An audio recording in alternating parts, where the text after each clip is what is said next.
Todd Monken just made a Harold Fannin Jr. comp that has Browns fans salivating. The Cleveland Browns' new head coach has never been the frontman for an NFL franchise, and his rookie experience on that front showed when he hilariously missed the coach's photo at the annual league meeting last week. But Todd Monken has still been around the block a time, or two simply put, Monken has coached and been around plenty of talent before at both the college and NFL level. His newest toy, so to speak, is tight end Harold Fannin Jr., who had a good enough rookie campaign that Andrew Berry finally felt comfortable parting ways with David Njoku after 9 years. Nobody expected the 2025 third-rounder, especially with a shaky quarterback situation and Njoku in the room, to explode like he did in his inaugural NFL campaign.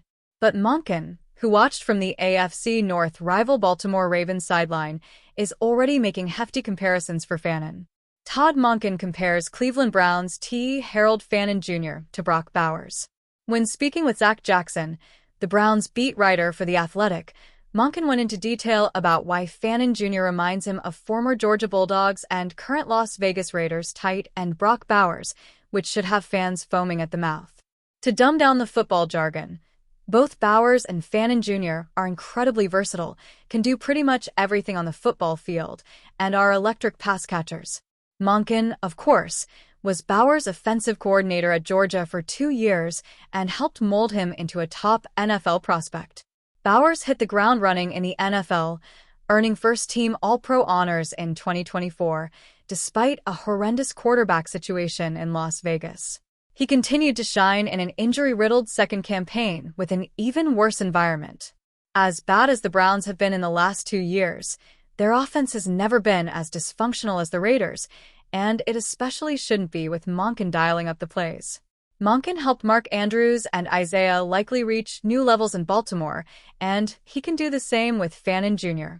Plus, Fannin Jr. already has a nice baseline to go off, as he caught 72 passes for 731 yards and 6 touchdowns as a rookie, and he also added a score on the ground. Whoever is at quarterback for Cleveland, Fannin Jr. should be one of, if not the top targets in the passing game. Although he may have a little ways to go, it is good to hear that Monken, an experienced coach, is already seeing similarities between Fannin Jr. and arguably the best tight end in the NFL. Let's just hope he can actually get there.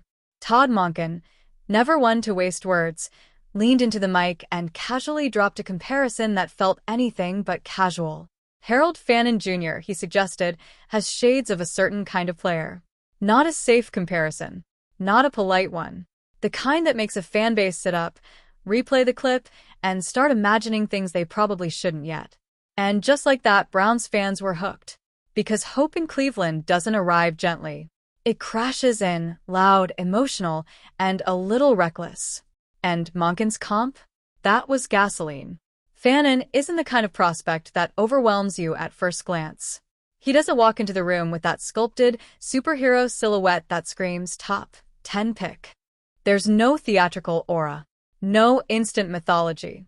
What he has instead is something more dangerous.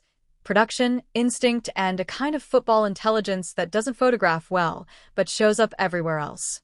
It shows up in the seams he finds when coverage shifts half a step too late. In the way he settles into soft zones like he's been there before. In how he turns upfield, not just to gain yards but to punish angles. That's where Monken's comment starts to make sense. Because the comparison wasn't about size or speed or 40 times. It was about feel. About how a player exists inside a play rather than just executing it. And that's what has Browns fans spiraling, in the best way. Cleveland knows tight ends. Not just as a position, but as an identity piece.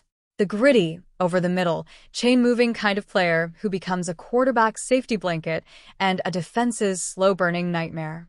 But Fannin? He hints at something more fluid. He moves like a tight end who refuses to stay in one category. Too quick for linebackers, too physical for defensive backs, too aware to disappear. You don't just cover him, you account for him. And even then he leaks through.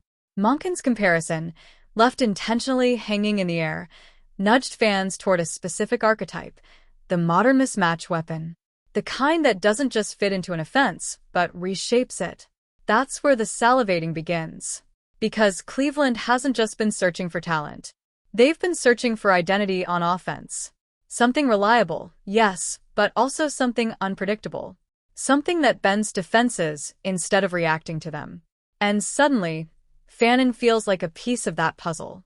Scroll through fan reactions and you can feel it building. At first, it's skepticism. Let's not get carried away. We've heard this before. Coach speak. But then someone posts a clip. A route where Fannin hesitates just long enough to freeze a linebacker before accelerating into open space. Another where he shrugs off contact and keeps moving, not explosively, but relentlessly. Then a third, where he doesn't even get the ball, but pulls coverage just far enough to open a window for someone else. That's when the tone shifts. Okay, wait. I see it. Oh man. The dangerous thing about comps isn't that they're wrong, it's that they invite imagination.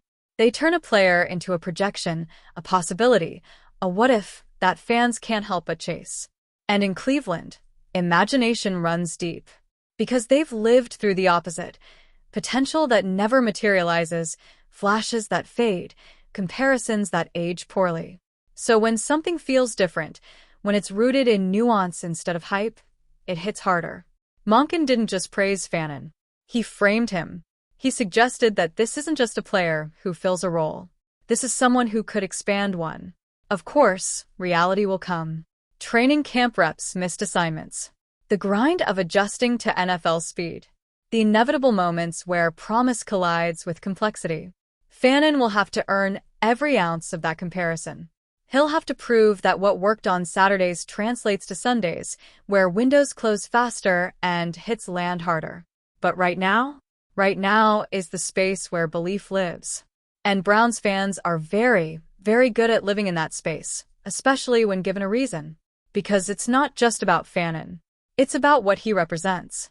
A shift, a possibility, a subtle but meaningful evolution in how this offense could look, feel, and function. If he becomes even a fraction of what that comparison hints at, Cleveland doesn't just gain a player, they gain a problem for every defense they face.